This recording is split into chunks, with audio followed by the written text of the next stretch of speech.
75వ గణతంత్ర దినోత్సవమును పురస్కరించుకొని ములుగు జిల్లా వెంకటాపురం పోలీస్ శాఖ ఆధ్వర్యంలో మెగా రక్తదాన శిబిరాన్ని వెంకటాపురంలోని ఆర్ఎన్బి గెస్ట్ హౌస్ సమీపంలో నిర్వహించారు.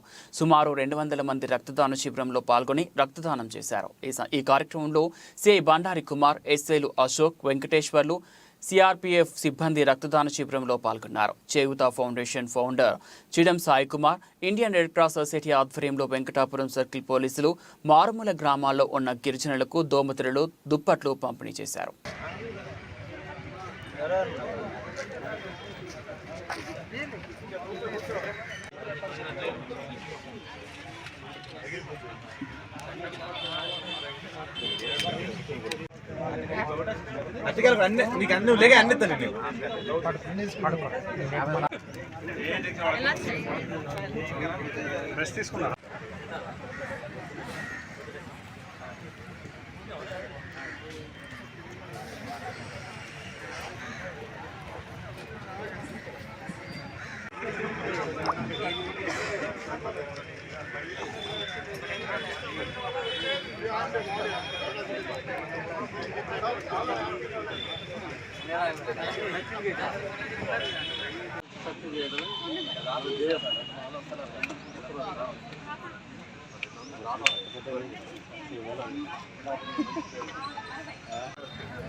కింద పెట్టాలి, కవర్ మీద పెట్టాలి, కింద పెట్టాలి.